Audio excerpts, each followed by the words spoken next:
Colgate tooth powder for a breath that's sweet. And Halo shampoo to glorify your hair. Bring you the Warner Brothers star Errol Flynn with the Academy Award nominee Joan Loring in your theater of romance from Hollywood.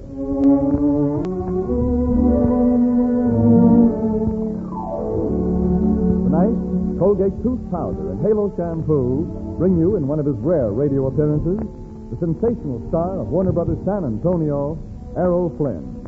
With him will be Joan Loring, soon to be seen in Three Strangers. Mr. Flynn appears in our theater of romance in the exciting story of one of the world's greatest boxers, James J. Corbett. And so to you, from Colgate tooth powder and Halo shampoo, comes our play, Gentleman Jim, and our star, Errol Flynn.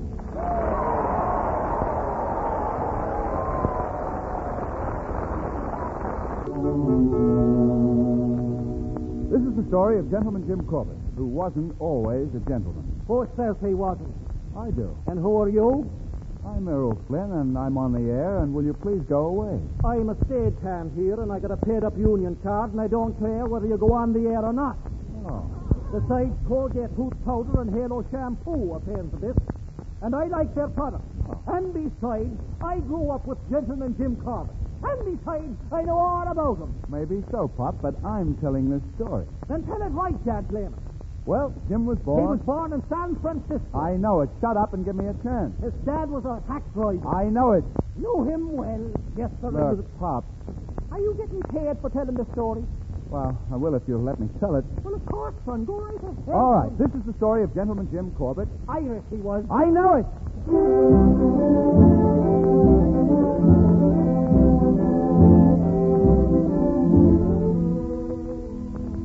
Gentleman Jim Corbett. That's what they called him. At first, I guess, they were just laughing at another wild Irish kid from south of the slot who was trying to be somebody on the better side of old San Francisco. Yet, way back in the 90s, they called him Gentleman Jim. Even though his pa ran a livery stable and Jim worked in a bank at $10 a week. The trouble is, Jim really wanted to be a gentleman. So, he fought for it. Being a Corbett, he fought pretty well. We'll be ready in a minute.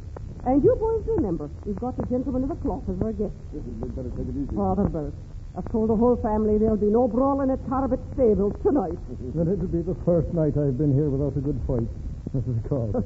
Grown boys need their exercise. Oh, that's what worries me. They eat more than the horses now. Well, I was telling about the brawl at the pier during lunch hour today. The best knockdown drag-out fight since the longshoreman's ball. Jim spent his lunch hour at the Olympic Club. Where? I'm glad we have one gentleman in the family. The Olympic Club? What's a Corbett doing in a club like that? As a matter of fact, Harry, I happen to be lunching with Miss Victoria Ware. Miss Victoria Ware? The very beautiful daughter of Mr. Henry Ware himself. Oh, now ain't that the hotsy-totsy itself? First he's a bank clerk, and now he's a Nob Hill dude. Hey, how about that, Pop? How about Jim's telling the gospel truth. I drove him there myself, and I waited outside for 2 hours till he come out again. Glory be. No. When Miss Ware came to the bank to get some money for her father, I went along to see that nothing happened to her. Once I got inside the club, I just kept moving right in until I finally got what I wanted. So there's no telling what that is. You've got more nerve than a Union Pacific. Oh, Harry. Oh, that's not nerve, that's just confidence. I gave a little boxing exhibition, and the first thing I knew, I was a full-fledged athletic member of the Olympic Club. The Olympic? Sponsored by Mr. Ware and the beautiful Vicky, his daughter. Well, a Nob Hill dude for sure. This elegance is too much for me. You know, I think I'll muff him up a little. Hey, now, Harry. That's my snappiest tie. Get your hands off it. Come on. Oh, dear, his snappiest tie. Well, let's hear it. Out. Then. Now, all right, Harry. Now, That's stop it, enough. boys, Stand up, and I'll give you a lesson in manners. We've got company of the cloth. Don't mind me, I'm Irish too. But dinner is ready. Hand me those bandages, Mrs. Corbett. Every time I eat here, I have to work it out in trade. Now listen, you scallywags. There'll be no fighting here. What? What? Get on downstairs. What do you think we built a Boston ring in the stable for?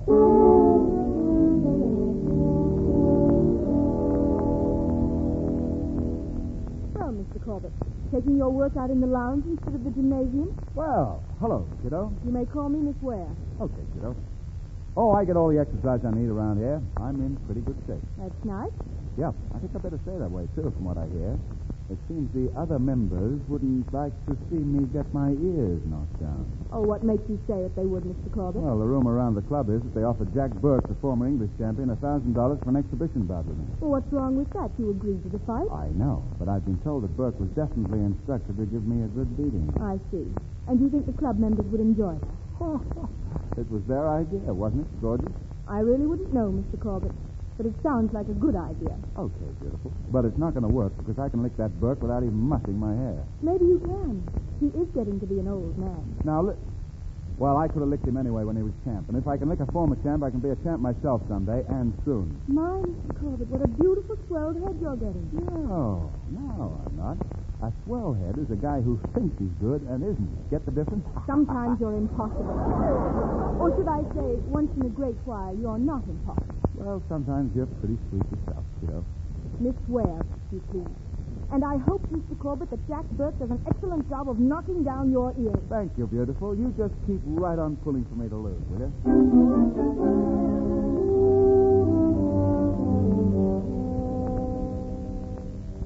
Well, Corbett took care of Burke without much trouble. Jim's footwork and style were too much for the English. But the young fellow still took a beating from the club members. They wouldn't let his friends and family come to the party after the fight without formal clothes. For the first time, he lost that Irish temper and blew up. He resigned and went on a wild bat which ended in Salt Lake City. One morning, he woke up, flat broke, with a horrible hangover, and found he was matched to fight a professional bruiser named Moose Peters for $10. His first professional fight. He won by a knockout and got 2 lines in the San Francisco papers. When Gentleman Jim got home to the Bay City again, the world's champion, the great John L. Sullivan, was starring in that heart-throbbing drama, Honest Hearts and Willing Hands. Corbett went to the theater to get a look at the champ and ran into Vicky Ware and Carlton DeWitt. Vicky. Hey, Vicky Ware. Well, Mr. Corbett, it's been some time. You know my fiancé, Mr. DeWitt? Oh, hello, Corbett. Oh, you sure? Hello. We haven't seen you since the night of your fight with Burke.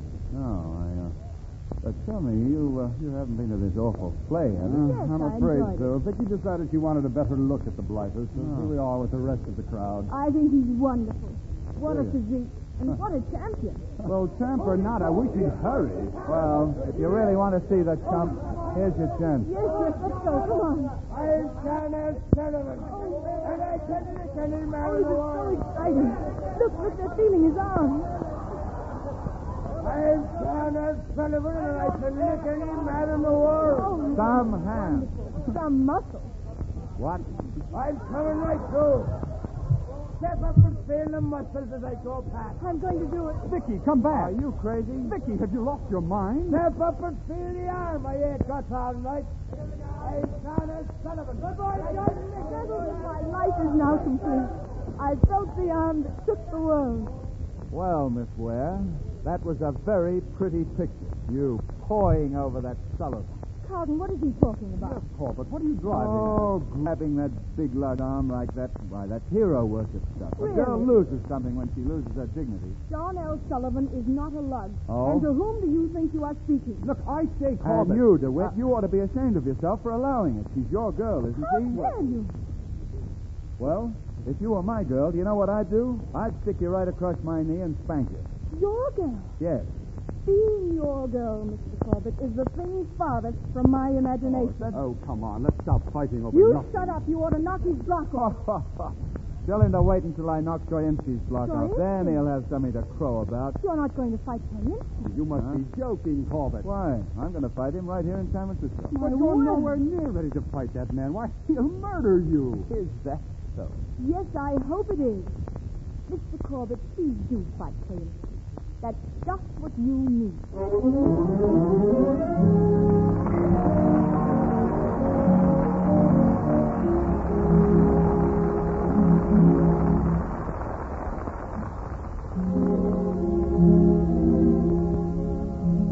Jack, did Mr. Harris give you that new position at the office? He did not. He gave the job to Stanley Freeman. Oh, Jack, why didn't you get it? Oh, I guess Mr. Harris doesn't like the way I part my hair. That's not so. It's a little breath of trouble. I mean, unpleasing breath that has stymied Jack's success. Let's hope he takes up the Colgate tooth powder routine immediately. You see, anyone can be the victim of unpleasing breath. There are thousands of men and women who don't make a go of things, and they seldom suspect the real reasons. Don't let this breath of trouble mark you down socially, make you unpopular. Do this. Brush your teeth night and morning and before every date with Colgate Tooth Powder. For Colgate Tooth Powder cleans your breath as it cleans your teeth. Yes, scientific tests prove that Colgate Tooth Powder, in 7 cases out of 10, instantly stops unpleasing breath that originates in the mouth.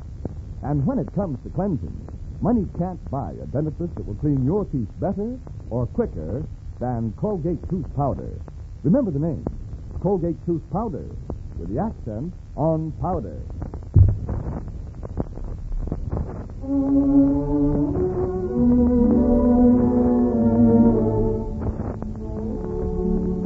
Now, Colgate Tooth Powder and Halo Shampoo bring you the second act of Gentleman Jim, starring Errol Flynn as James Will Corbett.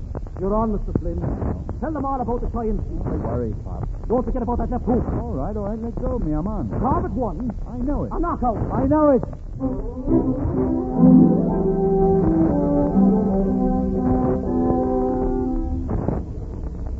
With the beautiful Vicky Ware hoping that he'd take a good beating, Corbett fought Chayinski on a barge in San Francisco Bay.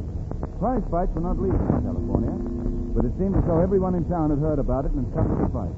Vicky was there with the wit, and Jim could hear her yelling for Chayinski to kill him, but he didn't. The boxing world first heard of that famous left hook when Corbett flattened Chayinski with it in the 27th round. The police raided the fight just after the knockout. Gentleman Jim was on his way up. Corbett knocks out Jake Gilrain in 6 rounds. Al Daly in 3 rounds, a knockout. Mike McGinnis in 4 rounds, a knockout. Charlie Mitchell in 8 rounds, a knockout. Peter Jackson, the greatest of all Negro fighters. 61 rounds Corbett fought, the man the press called the Black Panther, and the best he could get was a draw. But after that fight, he knew he was ready for anything. First, however, he had some unfinished business in San Francisco. Digging down into that bankroll, he moved the whole Corbett family out of the old neighborhood. Look up there. Glory be. The Corbett. Moving to Nob Hill. Sure, it's wonderful to see what one fighting Irishman can do. Jim, lad, your old priest is proud of you. Oh, thanks, Father, but the job isn't finished yet. I'll tell you something. I'm leaving to New York tomorrow to see if I can get a fight with Sullivan for the championship. John Ellin. No, Jim, he's too big. No. And too good. Oh, wait a while. Sullivan is it? Well, Jim, he's mighty tough. But we bar no. What do you think, Father? I don't know, Jim. It'll be the toughest fight you've ever had. And that's the way I want it, tough. Mommy, darling, when your Jim comes home again, he'll be champion of the world. Glory. A new home for me. A new saloon for Pat. Money in the bank. And a lad who's going to be the champion of the world. Oh, Father Bert. Ain't it wonderful for the poor people? How the right hand of God reaches down to help. Yes, Mother Corbett. But this time, he had the help of a very good left.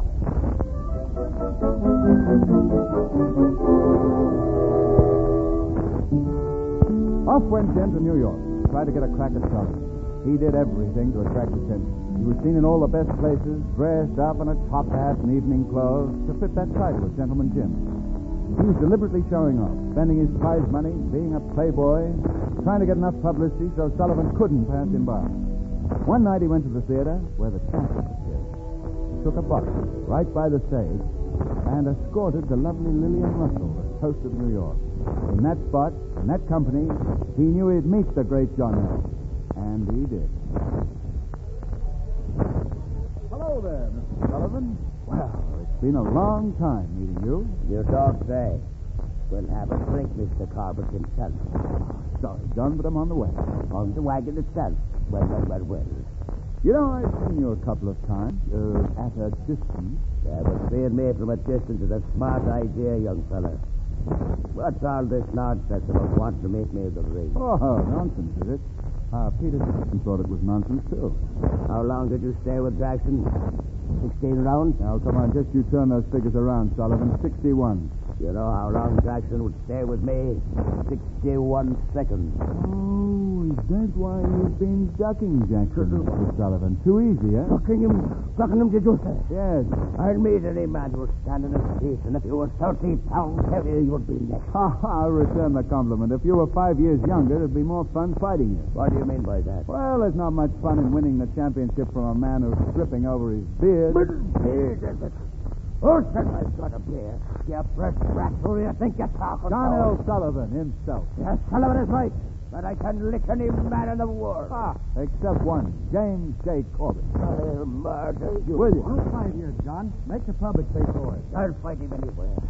Get this punk out of here and get the newsboys. I'll fight this Corbett bum anywhere, anytime.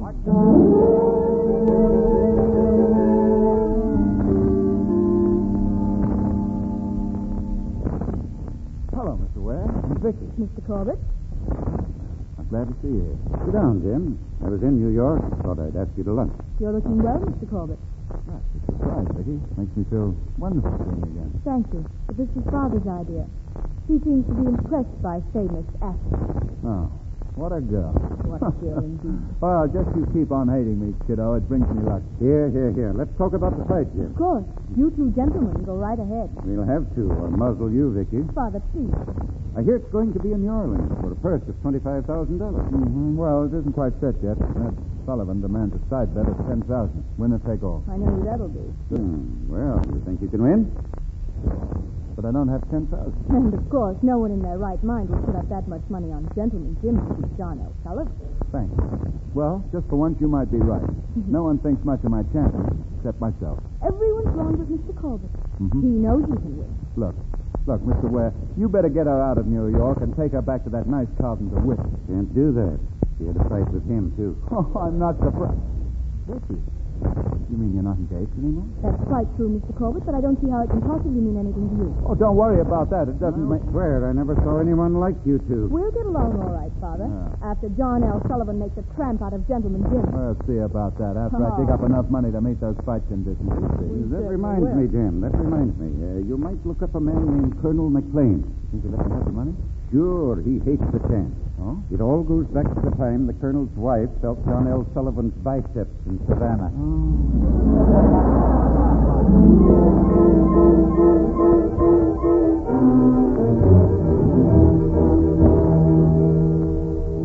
Sullivan's biceps, in the Colonel's memory, were worth $10,000 to Gentleman Jim. The Colonel's angry recollection took care of the side bet, and Corbett went to New Orleans for the fight that made boxing history. The crowd was all for Sullivan. Corbett, naturally, was all for Gentleman Jim. He fought a smart fight. First, he stayed away, and the crowd booed him. He missed a sidestep in the second round and said he felt like a tramp. He broke Sullivan's nose in the third round and felt like a gentleman. Gentleman Jim.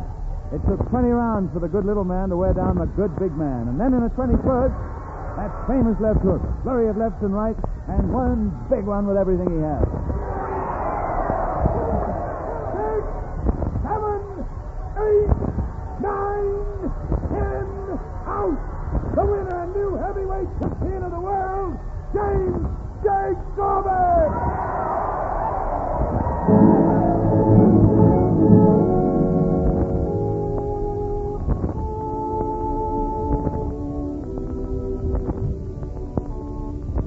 Those who were there said that Gentleman Jim hailed a cab and drove off alone. He was the idol of the world now. Everyone wanted to shake his hand and entertain him. He drove away into the night on some errand of his own that was more important than all the cheers of the crowd or all the parties in New Orleans.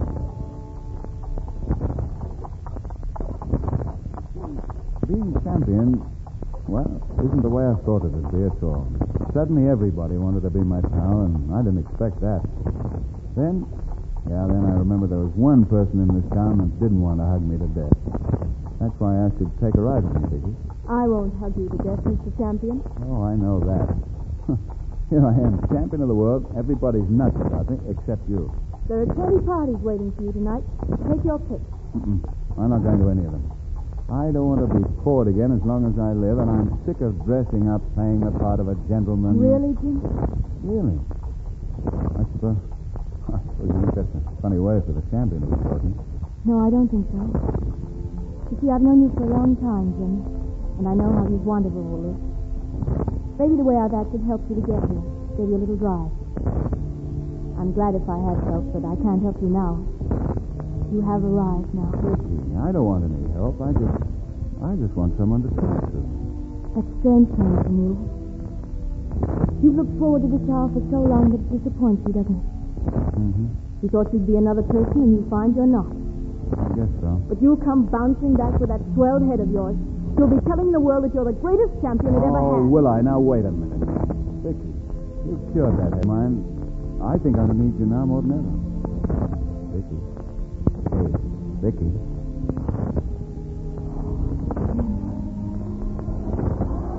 Jim Corbett is at the way for a gentleman to behave. Darling, I'm no gentleman. Well, in that case, if you're no gentleman, then I'm no lady.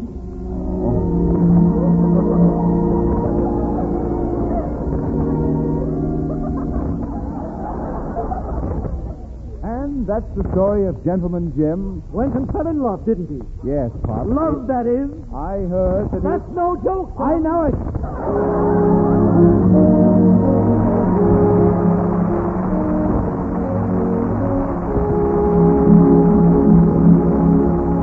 You have just heard the Paul Pierce adaptation of Gentleman Jim, brought to you on your Theater of Romance by Colgate Tooth Powder and Halo Shampoo. Our star, Errol Flynn, will return in just a moment.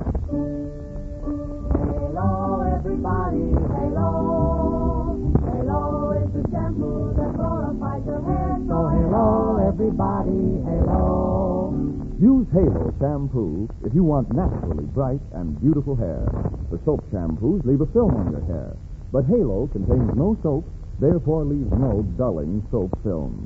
The very first time you use Halo, you'll notice your hair glistens in all its natural brilliance. The deep, full, natural color and luster come sparkling through like sunshine through a clean window pane. And remember, even in the hardest water, Halo makes oceans of rich, fragrant lather. Halo quickly carries away loose dandruff, grease, and dirt. Needs no lemon or vinegar rinse because Halo leaves no dulling soap film. Nothing to hide your hair's natural beauty. Say hello to Halo and goodbye to dulling soap film. Use Halo on your children's hair, too. Get Halo shampoo at any cosmetic counter. Remember, Halo glorifies your hair. So halo, everybody, halo. Halo shampoo, halo. Colgate Tooth Powder and Halo Shampoo say thanks to Warner Brothers, producers of the new mystery thriller Three Strangers, for their triple gift. Thanks for the great story, Gentleman Jim, for the star, Errol Flynn, and for Joan Loring, who was a nomination for the Academy Award in her first picture. Speaking for the Theater of Romance, Colgate Tooth Powder, and Halo Shampoo, I want to say it was great to have you here, Mr. Flynn. Oh, thank you very much, Frank. It's great to be here. I certainly enjoyed this presentation of the Colgate Tooth Powder Halo Shampoo Theater of Romance, and I'd like to express my appreciation to Miss Joan Loring and the cast. Next week should provide a lot of interest to your regular listeners. Death Takes a Holiday. That's a grand show. And in the starring role, you've certainly got a grand guy. Roll out the rugs for Alan Ladd. All right. Good listening. The Colgate Tooth Powder and Halo Shampoo Bulletin for the Future. Next week, Charles Vander's production of Theater of Romance brings you our adaptation of the exciting picture and play, Death Takes a Holiday, starring the exciting Paramount star, Alan Ladd. Alan Ladd's appearance will be followed by the startling mystery romance, The Uninvited, with one of Hollywood's greatest stars, Ray Milland. Keep a date with Theater of Romance for all the weeks to come. You'll always hear your favorite stars. These presentations of Theater of Romance come to you because of your enthusiastic recognition of Colgate Tooth Powder for a breath of sweet And Halo Shampoo to glorify your hair. This is your host, Frank Graham, saying good night and wishing you love, happiness, and romance. Ladies, there is still a colossal shortage of industrial fat. And one result is a shortage of soap in your stores. Remember, too, fat is needed in the manufacture of nylons, textiles, electrical appliances, baby carriages, and scores of other peacetime products. That's why Secretary of Agriculture Anderson asks you to keep on salvaging all the used cooking fat you can, for it's needed in the manufacture of soap and other industrial uses. Remember, ladies, where there's fat, there's soap. Keep on saving it. Your butcher still pays 4 cents a pound for used cooking fat. This is CBS, the Columbia Broadcasting System.